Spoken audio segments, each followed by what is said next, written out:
Hello Taurus, Sun, Rising and Venus signs. Kamusta kayo? Sana po ay nasa mabuti kayong kalagayan. Welcome back po sa Star Tarot. Kung bago kayo rito, welcome din kayo. Thank you sa inyong support. I truly appreciate it. God bless you all.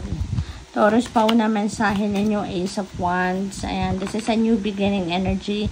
This is new inspiration, new passion, new ideas, new perspective, or new opportunities, no, na mag-highlight or mag-cater ng inyong creative prowess or ng mga talents, gifts ninyo, yung ganon. We have 6 of Wands. Ayan, so this is victory energy, Taurus. This is victory energy.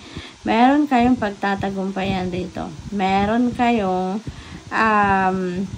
ma-accomplish dito and you will be on the spotlight. Magiging sikat kayo, magiging recognized kayo by many people around you, no? Yung trabaho ninyo, yung bunga ng inyong pagtatrabaho will be recognized by many people and you will be rewarded, no? Maaaring magkaroon kayo dyan ng bonus, mabigyan kayo ng promotion, mabigyan kayo ng bagong role sa trabaho, mabigyan kayo ng financial reward, recognition, mga ganon, or even pay raise, no? Swerte kayo, wheel of fortune, good luck and good fortune are on your side, Taurus. Magbabago ang inyong sitwasyon for the better, okay? There is positive changes coming your way. Magiging maganda na ang kaganapan or galawan sa buhay ninyo.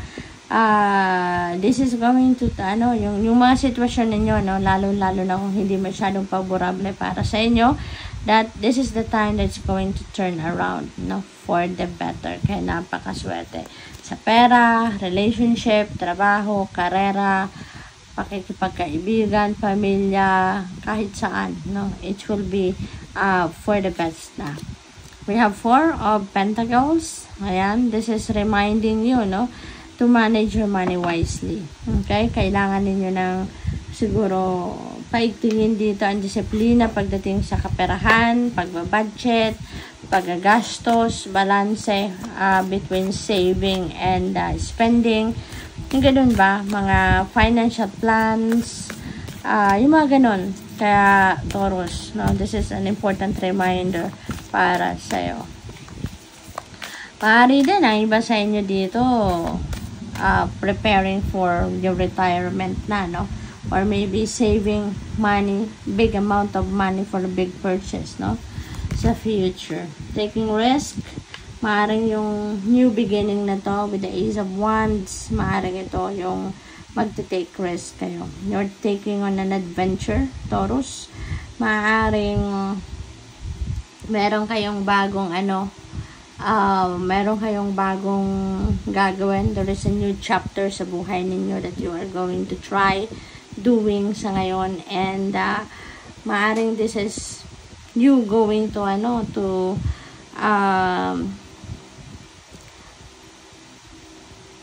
come out of your comfort zone, no? We have forgiveness. Wow, napakaganda. Napakaganda, Taurus. You are going to forgive. Meron ng acceptance dito. Meron ng desire for you to move on with your life. Kaya you will be willing to forgive na, no? Maaari din na kayo din ang hihingi ng forgiveness, no? Sa kung kanino man kayo merong pagkakamali or shortcoming. You will definitely be illuminated, no? Your path or the path towards success, the path towards positive changes will be illuminated for you, Taurus. You're divinely guided, no? Sa sitwasyon na ito, maaari din na meron kayong mga sitwasyon na ipinagdadasal ninyo na bigyan kayo ng illumination, ng enlightenment, ng clarity of mind. Kaya ito yon. Rest assured that you are guided dito, no? You are illuminated. Importante na makikinig kayo lagi sa iyong intuition kasi yung mga mensahe ng universe na pinapadala sa iyo through your intuition, that is also the guidance, no? Yan ang gagabay sa inyo patungo sa kung saan kayo dapat pumunta or mapunta. Leadership, wow. So, meron ditong promotion for some of you. Maaaring nakikita na ng mga boss ninyo, ng manager ninyo, yung inyong potential as a leader. Kaya maaaring kayo ay mapopromote into a leadership role. No? Sabi dito, you're stepping into a role as a leader and you are ready. Kaya nga nakikita na, nare-recognize na ng mga boss ninyo yung inyong potential, 'di ba? Kaya dahil handa na rin kayo, no? At saka you are born to be a leader, no? At ito na ang panahon para mailagay ka na sa ganung posisyon, sa ganung sitwasyon. Your career will improve once you accept and step into your power. Wow. So syempre, talagang ito yung lugar ninyo ito yung destiny ninyo to be a leader. Kaya pagka nabigay na sa inyo ang posisyon na yan, talagang ilalabas dyan ang galing ninyo. Dyan na ninyo kumbaga madi-display yung inyong potential, yung inyong galing, 'di ba? As a leader, you're following the crowd in fear of putting yourself out there. Ayan. So, wag na kayong matakot, no? Wag na kayong matakot. Be confident kasi isipin na lang ninyo na hindi yan ibibigay sa inyo na leadership role na yan if you don't have the capability of performing the position of a leader, no? Taurus. Kaya tiwala sa sarili. Huwag ninyong pansinin, no, yung mga negative comments ng iba kasi baka naiinggit lang ang mga yan. Designer, ang iba din sa inyo siguro, no? You are a designer, you have that talent of designing, meron kayong artistic touch, no? Baka ang trabaho ng iba sa inyo dito, baka designer kayo ng mga damit, baka architect din kayo, nagdidisenyo kayo ng furnitures or kung ano pa, no? So you have that in your blood, no? Yung artistry nandiyan din sa inyo.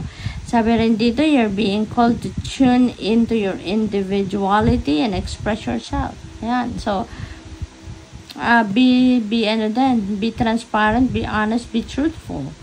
A career in fashion, art, or any artistic endeavor could be just for you. Yun. So yun na nga. Baka yun talaga yung ninyo. Yun yung hilig ninyo.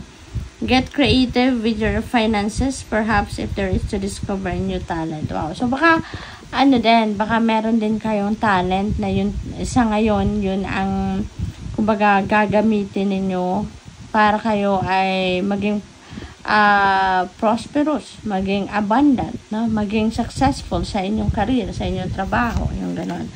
Baka yun ang artistry ninyo na yan, yun ang magiging karera ninyo at doon kayo magtatagumpay, lalo na pagdating sa finances. Ang iba din sa inyo, baka you are a teacher, no? Or you're a mentor, you're a life coach, or baka kayo ang naghahanap ng teacher para matulungan kayo na mahon palalo ang mga talents, skills, and gifts ninyo, no? You have the ability to motivate others to strive to uncover their true potential. Ayan, so could be teacher or mentor talaga kayo. Consider careers in teaching, coaching, mentorship, or being a motivational speaker. Ayan, so baka nandoon din sa mga areas na to ang interests ninyo sa ngayon. You've learned much about money. This is a time to put it into practice. Ayan. So, siguro din marami na. Magaling din kayo sa mathematics, no? Magaling din kayo magkwenta. Baka isa din kayong accountant. Baka ganun, siguro may background kayo sa accounting. Yung ganun, kaya magaling din kayo sa figures. So, good luck. Thank you for watching. Love and light. Namaste.